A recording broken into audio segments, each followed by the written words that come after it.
Book Boozled. Take one, chat. Woo! 101. Episode 1. Episode 1. Okay, All right. let's go into it. From Blood and Ash series by Jennifer Armentrout. I'm going to say Armentrout because that is how I feel trout about this series. Yes. Absolutely. It's a little fishy. Not my favorite. I just Not think my so favorite. much potential for a badass book queen. And it just missed every mark. It started off. Book 1 was good. I liked book 1. Better than the rest of them. I thought book 1 was dry, but I thought it was a good, like, you know how Sarah J. Maas sets up her first 1 or 2 books are like a lot of world setting building. Of the scene. Yeah. I thought the first book had the setting of the scene to really be good, to really make Poppy a big, strong female character. Right. And to kind of give that background. Agreed. That you would I mean, she was a total badass. And then the second they left the city they were in, it kind of went downhill from there. I don't even know if she was a badass when she was first at the castle. I mean, she was trained. I mean, better than a lot of the others. She didn't choose that either. Yeah. It tried to make you seem like it tried to be a very strong. It was a self-choice, but most everybody, I feel like, didn't have that character development. It's almost like halfway through the series they went backwards in character development. Oh, absolutely. I mean, you talk about the Atlanteans who are supposed to be hundreds of years old, but they act like they're 16-year-olds. Like the way they talk. But I mean, don't all men act like 16-year-olds? I mean, yes. But at the same time, like, they're supposed to be these warriors and, like, the dark one. And then it turns out he talks like a horny teenager. Yeah. And it's like that in certain scenes is fine. It's fine. But like not every scene. Not every other page. I just think that the characters... I think this is one of those series I would have not finished had I not been reading it with you. Correct. I don't think I would have finished it either. I think I would have stopped halfway through book 3 and just DNF'd it. Book 3 was the worst one by far. Horribly. It was awful. I'm kind of annoyed that I now want to read it after, what was it, the 5th, 4th? What book? The 5th book. The 5th book. No, the 6th. No, the 6th hasn't come out. Okay, so the 6th comes out this summer. And I will say the 5th book... It took about 5 books to set up the whole series. But what drives me nuts is her last book, it proves she could have done all 4 books in one book. Yes. I even give her 2. No, I would say the first 3 could have been one book. And then the 4th one could have been Agreed, second, because the second with book... way more details. Because the second book, the traveling they did, it took the entire book to go from one place to the other. And they only said it was like maybe a week of traveling. Yes. Not even, right? So I don't know. Just a couple days. I just think that it was over detailed to the point of like I started skimming detail. And I am a detail hoe. I'm a detail queen. Like I am sitting there salivating on details. But it was just like she learned what adjectives and verbs were for the first time right before writing this series and just wanted to use all of her knowledge at once to me. To me, it was kind of a cash grab. No, I can see that. Like, it's either she signed a contract promising an X amount of books, or she just wanted to make more money because she drew out every single book. Yeah. And gave way too many details. Because I love world building. I love a good world build. Details. And it was just too much because they were repetitive. Well, and it took like 3 sentences to describe like one little spire of a castle for her. Yeah. It was just like to know this tall, giant, skyscraping, earth-grabbing, spiraling tower. Like, I don't need that. I'm just like, it's a huge-ass tower. Like, I also had a hard time. Coloring, but, like, don't give me the... Yeah. It was so in-depth and detail. It took 4 setties. Yes. I couldn't... It was hard to wrap my mind around. Like, to me, this book has a medieval vibe, but then some parts have running water and electricity. And it was hard to wrap my head around both because there are no guns. Like, there's no, like...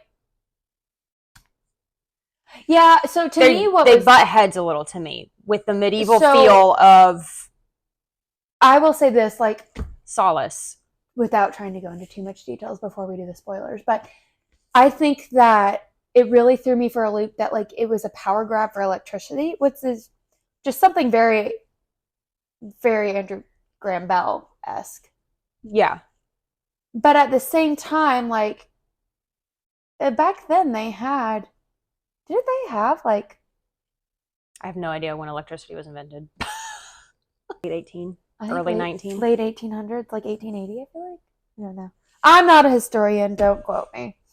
I think that was hard, but at the same time, like, when they did have full electricity to certain cities, like, the city still, you had to go to a tailor to get your clothes made. Like, you didn't go to a store still. Yeah. So I still kind of felt that medieval vibe, but I had a hard time envisioning. For the irony of this is, with how many details she gave about every little minute detail in the world, she gave me very little details about, like, the tunics and, like, the things that they wore. All she said was they were pants, tunics. breeches. Yeah. But, like, sometimes we get they were gold and black, or they were all white or something. Yeah. But at the same time, like, I didn't get, like, for how in detail she was about everything else that this girl could see with her own two eyeballs. She gave me no, like, it was wool, it was flannel feel. It was like, she didn't give me the texture. It didn't help. There was a lot of lacking of, like, letting a reader be able to visualize what we were reading. I think to me, it was the details were not the details I wanted. Yeah. To build that movie and that image in my head. Because I know other people aren't like this, so it's weird to them. But to me, I am the person that, like, when I read, I build a movie. I build a scene in my head. Like, I can see it playing out. I do that. But I couldn't do that with this. For the most part. Yeah, it was hard. It was just, like, so over detailed that, like, by the time I built up my details in my mind, she had already gone through more details that destroyed that image to me. Yeah. And I think that was my biggest... It's just... It's like she was in a rush writing these. But at the same time, not. Like, it was, like, almost like she was just lackadaisical in the descriptions. Because you could be within one paragraph and the descriptions would be... Correct. I think the editors should have done their jobs a little better. Mm. But...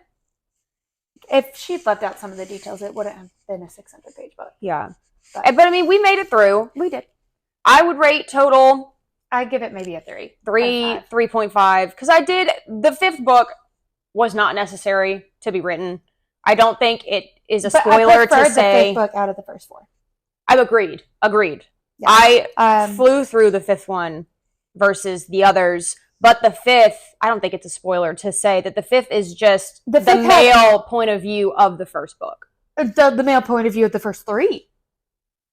I don't think they got into all of it. Yeah. No, because it stopped right when at the end of where the first book ended. No, that was... oh, maybe it did. I'll have to go back and look. Yeah. Yeah. But it felt like the first 3. I mean, it was just hearing the way he thought about everything, and it was very interesting. But at the same time, it was also very unnecessary details back to it, because, like, I would get more details on the scenes that, like, we already knew his point of view on. Or it was the same dialogue as before. And I wanted more of the scenes where he wasn't with Poppy, and he wasn't. Yes. You did not get very many of those. I love the scenes when he was with his best friend. Kieran. Yes. Well, I didn't know if we were going into names yet or not. But I loved when Cass and Kieran were kind of having those conversations together, and Hawk and Cass and Kieran. Yeah. And you got to see kind of a little bit more of a different perspective. But I felt like we only got little tiny glimpses of those compared to the fact that we still got just the main book rewritten. Yeah. Other than, like, the maybe 3 pages of the present of where they actually were. Yeah. So I would have loved a little bit more of that interaction. And, like, you could see that he had these deep bonds with his best guy friends, but, like, you didn't get that vibe with them if you only read that book by itself. True. You only knew about their bonds because of the first book. Yes. And the 2 following. But yeah, I think that's where it kind of short-sighted to me. Yeah, it had a lot of potential. It did. It could have been missed the mark. Great. It needed a little more, like, it just didn't flow well. No, it didn't. And what really drove me nuts is that, like, the timings just weren't there. Like, we would talk about going into a city and how it would take 7 days to get there. And then the next book, suddenly they could make it in a day and a half. Yeah. And that drove me nuts. It was not consistent. Why did it take them 7 days to do it the first time then? Like, if it takes me 7 days to get there somewhere, I'm not going to be able to drive through it. Even in times when you have cars and planes and trains and automobiles. It takes the same time to get places every time. And even with the, spoiler, little bit magic essence of it. Yeah. The magic wouldn't have it's not like they're teleporting. No. Yeah. No, it doesn't all fit. And like, yeah, I guess when you're riding horses, you can push a little harder, but it doesn't take a 7-day trip down to a day and a half. It would maybe knock off a day. Talking about horses have to stop and rest too. Yeah, the horses would totally be dead. It's 1,000%. Like in real life, you are not going through where it's fucking snowing. Yeah. And like icing over, and like the people sitting on the horseback are chattering. They're so cold and like about to like pass out and like bundling into each other. And then the horses just be like, yeah, bitch, I'm running for fun. Like, you don't get that. No, it's like there was no research done on the animals and how they needed. Yeah, it just wasn't, because, I mean, you can't really do the research because she made it all up. It's fantasy. But but you know, there's some things you need to research. Horses aren't fantasy. Agreed. And like, poor Seti. Seti's one of the horses. We'll just go there. We won't go in depth anymore about it. But poor Seti, like, he went to every freaking town that they went to. Everywhere. He didn't stop once. Yeah, I don't know a single animal that wouldn't sleep if they were traveling nonstop for 7 days. Yeah. It was just, like, overlooked. A lot of the things that maybe she thought didn't really matter, but they did. But the things that didn't matter were over detailed. Correct. Because she would, in the second book, she would replay almost everything that happened in the first book, which isn't necessary because we read the first book. A little reminders of little details, love that. Well, and like, we didn't have to have like it's a lot of information in between each dialogue in the third. Agreed. I didn't need to know just the over analysis of everything. I agree. It was just, to me, it feels like she didn't, because normally I feel like authors have an end in mind when they start books. Mm-hmm. You know, like they already have the ending, and it's how to get to the ending. It's like she made it, she's just making it up as she goes. So there are authors who are just I'm just going to call them manipulators. Sure. Like, they are putting in the forethought before the series has started or finished. Like, they are putting the sprinklings. They are pulling the Taylor Swift, the Sarah J. Maas's. Yes. They're putting the little details, the little Easter eggs. And they're bugging you nuts trying to figure it out. Yeah. You're like, I picked up on this. It's a little detail. And that wasn't there. Right. And then it felt like it was just thrown in at the last minute, this different plot change. And it was just like, where does that come from? None of this has been talked about. Like, why are we suddenly talking about these whole new characters and developments that suddenly never existed before, but somehow we're back 1,500 years ago at the same time? Like, it just doesn't. It butt heads. The plot twists were either predictable or they came out of complete left field. Yeah. And they didn't make sense. Yeah, I agree. Because there are plot twists in like thrillers and mystery books. Them coming out of left field because you don't know a full backstory. Yeah. But like in these books, we know the backstory of almost everybody. So a lot of the plot twists just didn't make sense, or the plot twists and the big scenes were too short. Like, she over details the small things that we don't really care about. Yeah. But then when it comes to these big, important, action-packed scenes, they're 3 pages long. Right. And I had to go back and reread because my brain was not keeping up. It didn't compute. Like, I had to... No, and it also, like, you had to fill in the details for yourself. Yeah. Like, you spend, let's say, 300 pages traveling from one city to the next. All of a sudden, you make it to this big battle, and it's 6 pages long. Yeah. But yet, the battle, I would rather have 50, 60, 70 pages long. And it just be, for the amount of things that happened in the battle, it needed to be more than 6 Because at some points during a battle, it was, I don't even know how she got from one place to the other. Yeah. And I'm ready to go into it if you are. All right. Okay. If you haven't read the book now and you want to read it, you might want to pause and catch us next episode. But we're going to go ahead and go into the details now. Yes, we're going on to some spoilers. Spoilers. Because I need to vent. to rant. So, okay. All right. I'm going to go into the last battle when they finally go into it against the Blood Queen.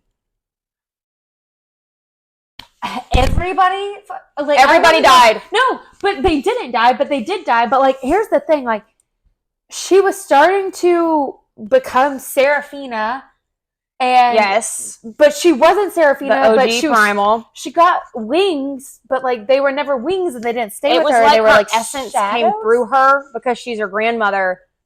I also think. But what drove me nuts is like, all of a sudden we're talking about all of these main characters that are getting speared through. I think everyone coming back to life was a cop-out. I think so too. But what drove me nuts is that all of these main characters were speared, but where were these spears coming from? Like, suddenly The earth opened up because... No, but that's not even where they came from. Like, that's the thing. Like, you didn't have that definition of, or like that... See, I thought they were crawling out of the earth. When it split because she stabbed Malik, and then what is it? Colas started, but he wasn't coming out yet. But there was just like certain battlement animals. I don't even know what they were because she didn't detail what the things looked like. But how did the humans start battling each other? Because these flying things that I'm just in my mind I see as dragons, kind of like the Draken. Yeah. But like dead. I kind of see them, like Harry Potter, the dead horses that pull. Yeah. That's what I saw coming out of the ground for Colas. Okay. But they were able to fly.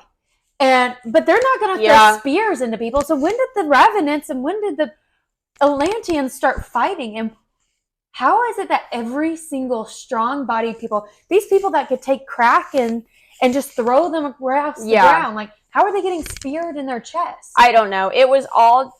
The last battle was so poorly written. Because really, it's a blackout between figuring out that the queen wasn't going to kill Poppy and killed Malik. But once she stabbed Malik, all shit hit the fan, and I couldn't picture it in my head of what the hell was going on. I could picture what was happening in the main temple. Yes. That was all I could get. That's why I got so confused. How did every single one of their friends get stabbed in the chest? I think it was the Revenants. It was Solas's army, because the queen brought that army. And then there were the Atlanteans. And between the Revenants, Solas army, and then Colas's demon whatever's coming up, they're just overwhelmed. That irritates the snot. I don't know if we can cut that shit out of me. We've already said fuck, so. Fair enough. The Draken. They had Draken, but why was there only one or two Draken detailed in this fight? There were three. The only three that are left. That also pissed me off, was killing all of those. Yeah, without any cause. They got there, she learned two people's fucking names, and then they were dead within the next paragraph. Yeah, I think she should have gone into the Draken details more, so we would have cared when they all died. What was the point of her going into Elysium and spending all this time almost killing all of her friends to go get these Draken if they were dead in a paragraph? Yeah, she did the Draken dirty. She did the Draken dirty. Because when they died, I literally was just like, oh, that sucks. Well, I love Reaver, and Reaver's great, but we had no other interaction with the Draken, and for them to have been 20 of them and then 3, you kill 17 Draken in the drop of a hat. They literally had gotten there hours before. Yeah. Hours. It was just, and so it was just this build-up of getting these Drakens just for them to die immediately. Yeah. These sleeping beasts that are thousands upon thousands of years old, 5,000, 6,000 years old, die from this. And then she blamed it on the primal gods. She blamed it on primal magic. Yeah. How do you give primal magic to a maid that is immortal and it not kill? They called the lady who did it she was some sort of ghost, a spirit. But then how does a spirit control a godlike power? How does a spirit, one, get all that magic, kill all the Draken, but then is confined to a room? The math ain't mathin'. No, that's what drives me nuts. It's you have this overarching idea, but you just threw it on paper and you didn't read it. is what it I feels know. like. It's like I guess she's never read her own It's kind of like books. if you go and you see those home DIYers and they're like, oh, I like this picture of this fireplace, and they put it up. And then they're like, oh, I like this picture of this little bookend, and they put it up. And it doesn't. It's not cohesive. It's not cohesive. No. This book wasn't cohesive to me. Not at all. It drove me nuts. I would have thrown this book outside the window. Yeah. If it weren't for you. Well, let's go back to the first book. Okay. So the first book, we're getting to know Poppy. We think Hawk is Hawk. Turns out to be Castile. Okay, I could have called that from a mile away. The second we saw Hawk. Second. It was obvious. That was what I was saying. That the twists. What's interesting predictable to me, though, is that, like, Poppy is presented as this person who doesn't really necessarily want to be confined to where she's always confined. Yeah. And she doesn't want to be the maiden, but she doesn't admit she doesn't want to be the maiden. And she's just like, woe is my life. Woe is me. My gilded cage. She sits there and takes it when Victor's like, I want to trade. Like, she takes it when she's caned on her back from the Duke. But yet she's training every single morning with Victor. Yeah. I think like, if you're that strong, why would you not take a stand? He's the one person that's allowed to see your face. Because she still believes that the Ascended are like blessed by the gods. Yeah, but if she's the chosen, wouldn't she be? If she's chosen by the god, isn't that even higher up than being blessed than the gods? Yeah, I mean, she could have had a backbone and been like, I am more important than you, cut it out. Okay, like, I'm not gonna lie. Like, if I were somebody, the entire fucking kingdom was like, oh my god, look at me, she's the maiden. Oh, please touch me. Like, if somebody is like that, I would have a big fat fucking head. And I would be like, listen, dude, you've you raised your fucking entire life. My back? Yeah. Fuck you. You lived through a Craven attack. I could tell the world, I could tell your little humans that you want to keep in line so bad that you cane the maiden who is chosen by the gods. Like, do you not realize, like, oh, you're blessed by the gods? I'm chosen, bitch. Chosen. Yeah, that. Like, how do you not have that mentality? I don't know. They just didn't work because her whole thing with being trained is like she never wanted to feel weak again, right? Yeah. So how does she not feel weak when she's getting caned in the back? I just think trauma, maybe. Trauma. I mean, but I agree. Like, you're chosen. How is that trauma though? Because like caning wasn't the problem that fucked her up from childhood. It was the Craven. But yeah, I guess being in the capital after, like, as a child. Yeah, but she was with Queen Elena, and she talked about how much she cherished the fact that she cleaned her wounds all the time. Yeah. I don't know. Like, she just got some minty bee problems. Yeah, definitely. And she just... The woe is me really got me. The woe is me. Because it was... I hate a woe is me person. You know, like, being attacked. Shitty. Bad. 6-year-old. Sucks ass. Getting abused. Watching your mom and dad bad. Die. Horrible. But at the end of the day, like, she takes the stand of, I will never be weak again, but she still continues the woe is me. Yes. And they don't you can't have work both. together. You can't have both. No. And then you can't take the woe is me and then choose to be a queen and continue to be woe is me. If you choose... Yeah, I have a whole thing with them, which is in a couple books. But it's just the writing was terrible. Also... Castile. First of all, Kyrian, to me, is the most developed character out of this whole book. He's not even the main character. Is that how you say it? I say Kieran. Did you say Kieran? Well, we can open up the first page. And well, I think it's just one of those. It's one of those books. It's like a Sarah J. Maas book where. Yeah, but she has pronunciation. Oh shit! I don't think she has them in the first one though. Does she not? No, they came in the later that ones. Is the last. Oh, no, here's here, the let last me grab those. Oh god, this is so heavy. Get my workout in. Hold, please. Hold. But no, I love Kyrian, whoever the hell you are. Here, let me see it.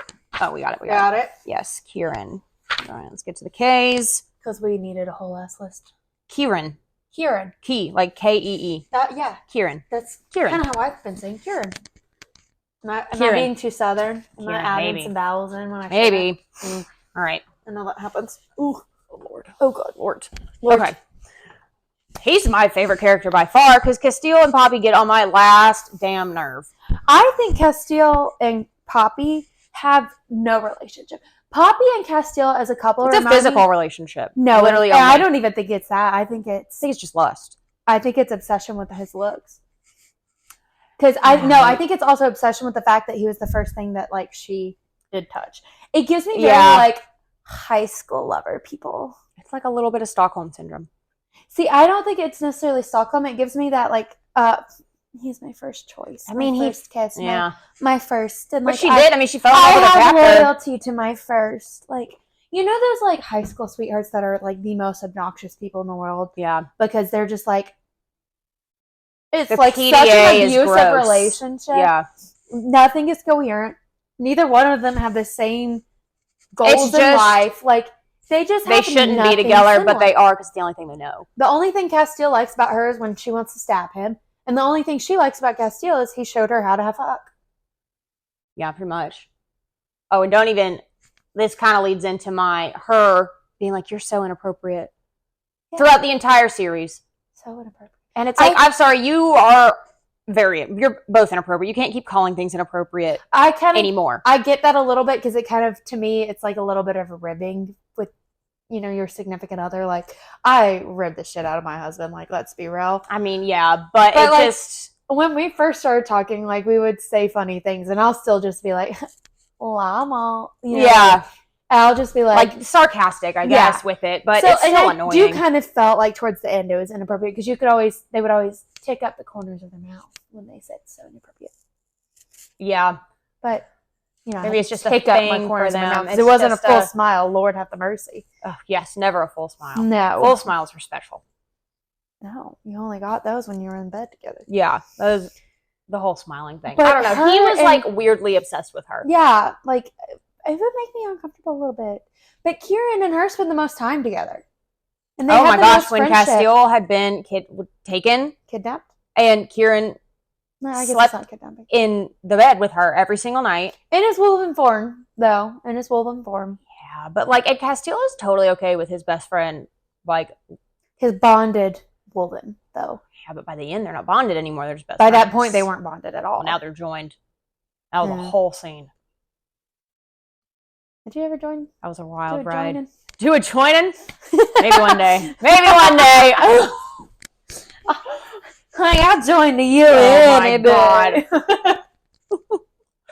But no, I felt like Poppy and Kieran would be so much more of a relatable couple, and they had a lot more of a balancing of them being a couple. Like, they had so much more interaction between questions and conversations and everything like that. Like, yeah, I think I'd believe them if they argued a little more.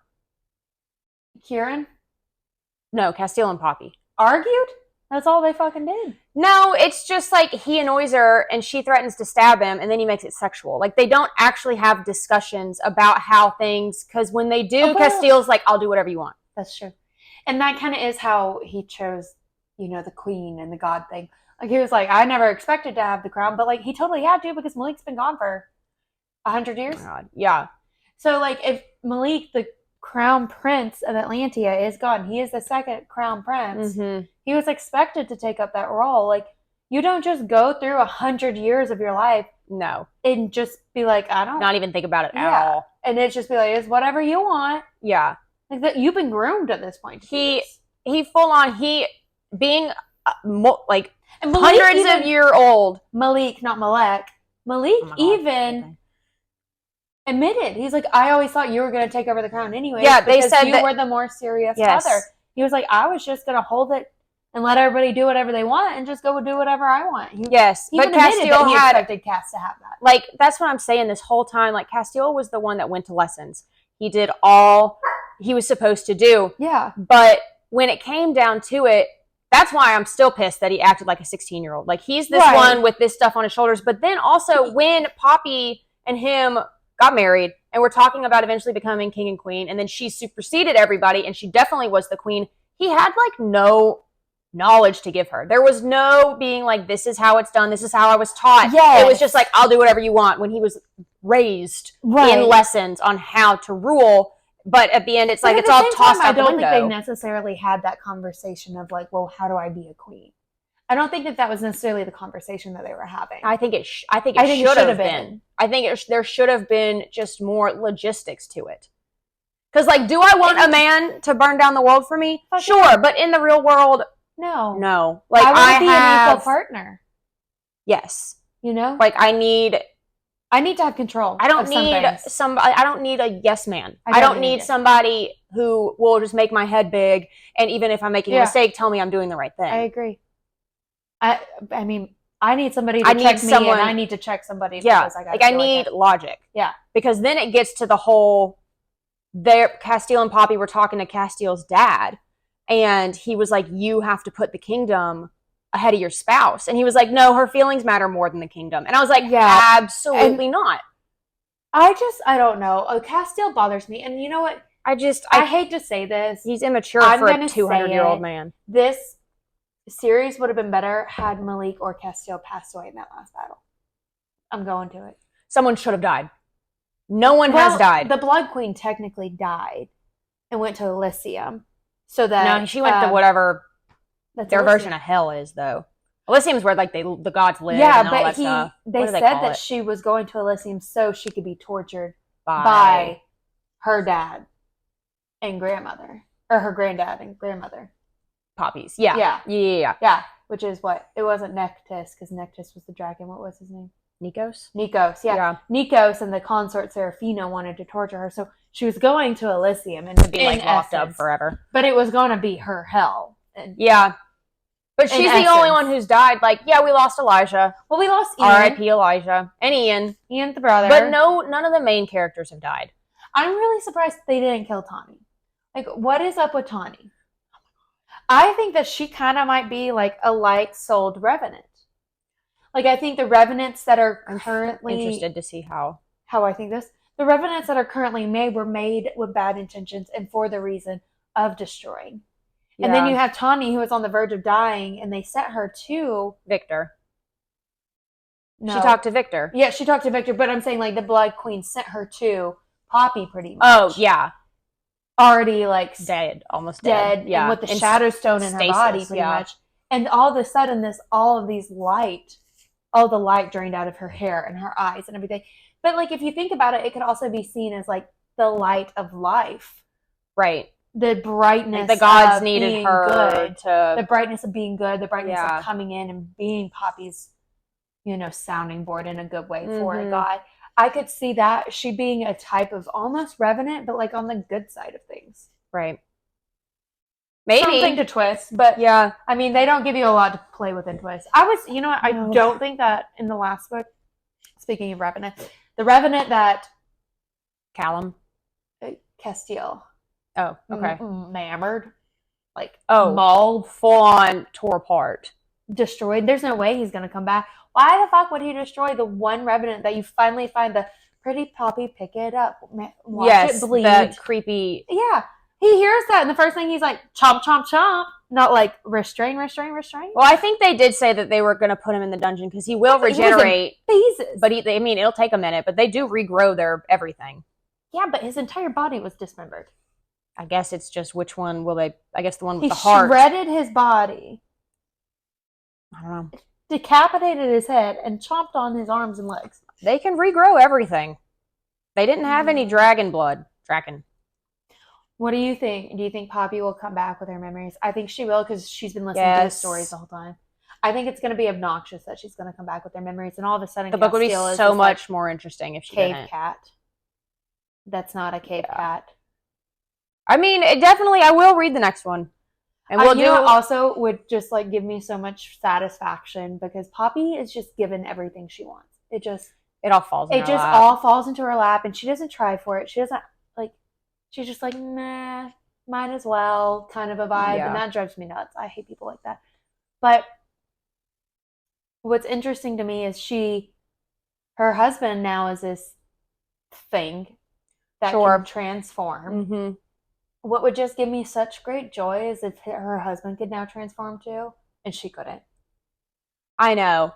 Because she's been complaining about it. Whining about. Yes. And that she hasn't gotten. Whine and not get it. and get it. Yeah. You know? And like I think it would be so satisfactory to see her joined Wolven and her husband be able to transform into these beasts to protect her, and her not be able to, because I do feel like if she were able to transform, she would be less of a more like a kind of a character to me. So you want her to be able to? No, I don't. Like I'm saying, like if she transformed, like it would kind of take off the badassery of her human form. Yeah, that's and fair. I feel like that would just take it away. But also at the same time, it gives the same imagery of her granddad, and his two sons sleeping at his feet all the time. Well, now if you think about the imagery, if she is now her granddad, in the imagery, you've got a cave cat and a wolven sleeping at your feet. Okay. Wouldn't that kind of also bring back the whole world? I if like you put that imagery in perspective. I like that. I didn't think about that. But I mean, I think it would be something to think about, because like the imagery of that is so much more powerful, because you have it spread across Atlantia, of this imagery of the grandfather sitting with. But Nikos could turn into a wolven.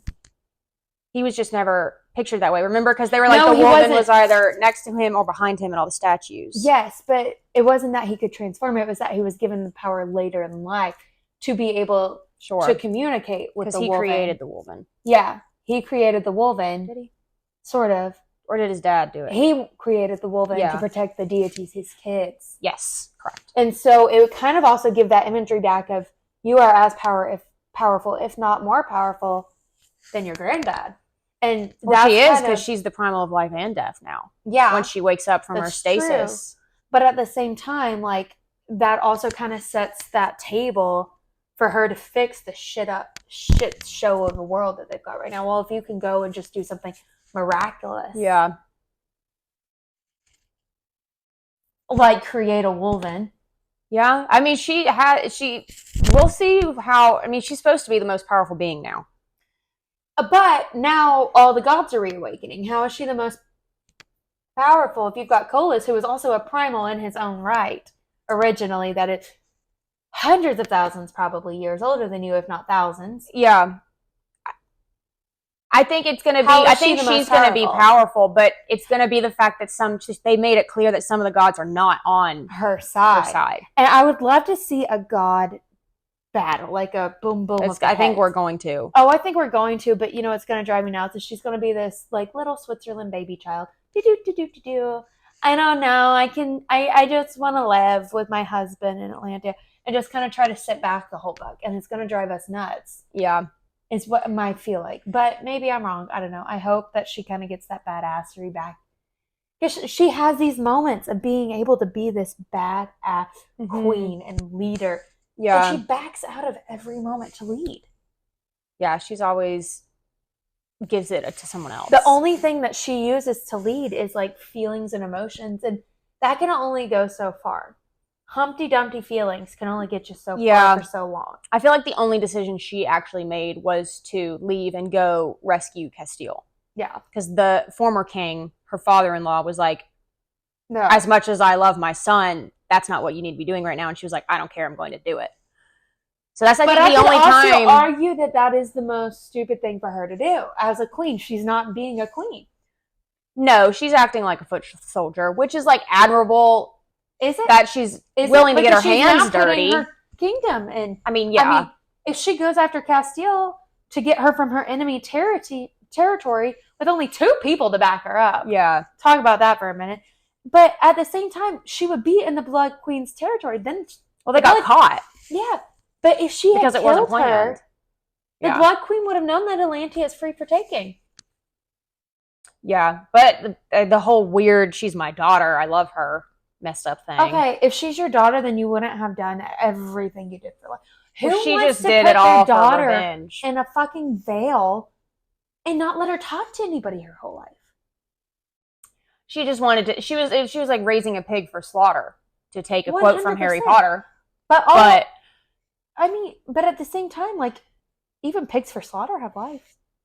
Yeah, they're able to just muck around, get fat.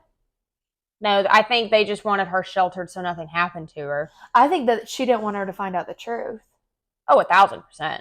But at the same time, like, if she had just kept her in the Capitol and acted like she was a lady in waiting this whole time, none of this would have happened if she'd done that.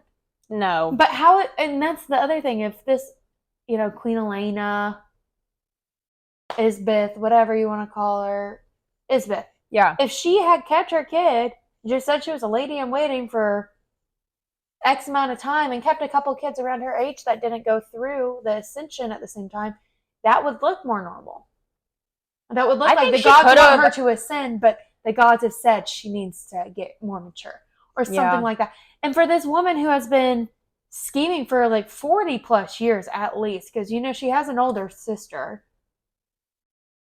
Millicent. Oh, Poppy. Yeah. Yeah, Poppy has the older sister, Millicent. Yeah. But then she also has Malek's twin brother in chains in the basement for they talked like he was there for 100 years. So if she's been plotting for 100 years, how could she have not thought about how this would have backfired on her if she didn't have her child close to her? She's arrogant. Yeah, but I have to say, if she was that arrogant, then she wouldn't have had so many twists and turns to beat them at all times until Poppy screamed the consort's name. Yeah. She had the Revenants. She started creating the Revenants not that long ago. Well, Callum's been around for a long time. But Callum, she didn't create. Yeah. Callum. Coolest did. Yeah. So if she had she just figured out how to make them. Right. Yeah. Callum told her how to make them. So she had the forethought to start making these Revenants even before Poppy was taken. Because she clearly had the knowledge of how to make a Revenant before Poppy was born. Yeah, because Millicent that's how was a Millicent failure. is. Yeah. Mm-hmm. So, how do you have this much forethought in a kingdom and just be like, my daughter will be fine if I send her away? I don't know. Maybe she just got cocky. I hate cocky bitches. I know. But I respect them more than the, woe is me. Yeah. I'm so horrible. The Blood Queen, obviously, the evil bitch. I kind of love the fact that she put Poppy in her place a little bit. Yeah. Because if Poppy had outsmarted the Blood Queen, on her second try, I would have been like, are you joking? I still think that, this could have been a better battle between the two of them. I know they didn't even fight. No. Blood Queen kicked her ass the first time, and that's how Castile was taken, because he sacrificed himself. And can we talk about how her mom tried to kill her uncle? In front of her eyeballs. Yeah. That's that fucking messed up family dynamic. That's rough. Yeah. It's all for revenge, too, which is That's the thing. This is 1,500 years of revenge. How do you not get tired by that bullshit? Forgive and forget. Don't the gods tell people that, in their world? I don't know. Mine does. Yeah. Forgive and forget. An eye for the eye makes the whole world blind. Yeah. I think that's the whole thing. She's going to go get tortured because she did the wrong thing. Fair enough. But it just missed the mark. We'll just say that. There's so much that could have been better. And the details that we told you were the details that were talked on the least. Yeah, we haven't even talked about, Alistair. I knew Alistair was creepy crawly from I remember I texted you. I was like, I don't trust him. No, you texted me that you didn't trust him, Mill. And I get that. But, Alistair, I did not trust from the get-go. What old man just looks at a girl and is like, that's been captured, and is like, if you want out of here, I'll take you out of here. And, let you get to a place where, your significant other can't find you. He was totally going to murder her. Oh, my God. I told you. I had the creepy calls about Alistair, and I was right. I fucking hate him. Well, yeah. But, But the ending of the second book and the beginning of the third was, the queen, Castile's mom, bowing to her at the end, being she's got God's blood. And then taking it back. Immediately, the beginning of the third book, she's kidnapped by Alistair. This bitch got kidnapped more times than I eat breakfast in a week.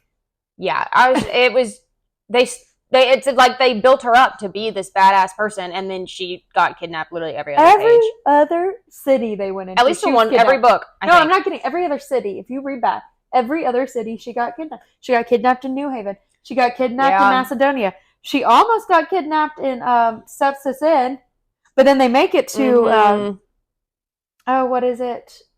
What?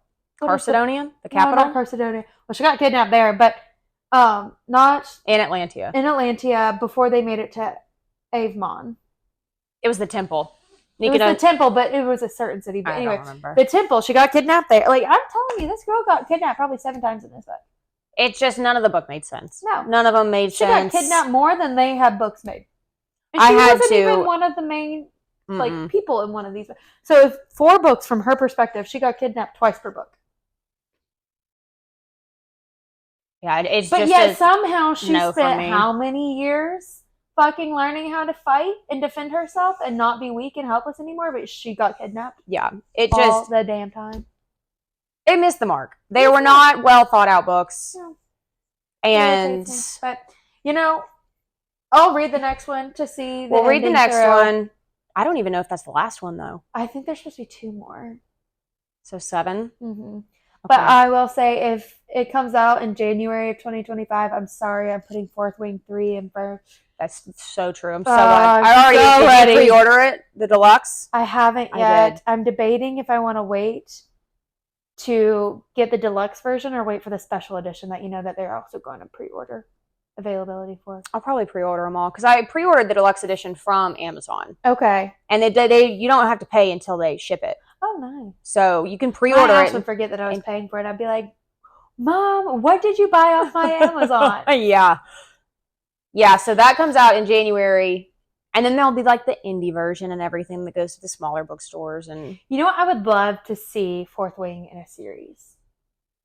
Everybody's talking about Akhtar.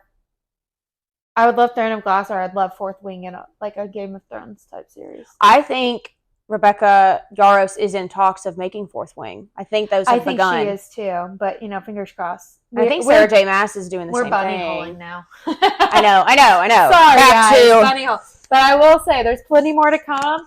yes. Next episode 1. we're gonna read the Belladonna series by Adeline Grace. Very excited. Super exciting.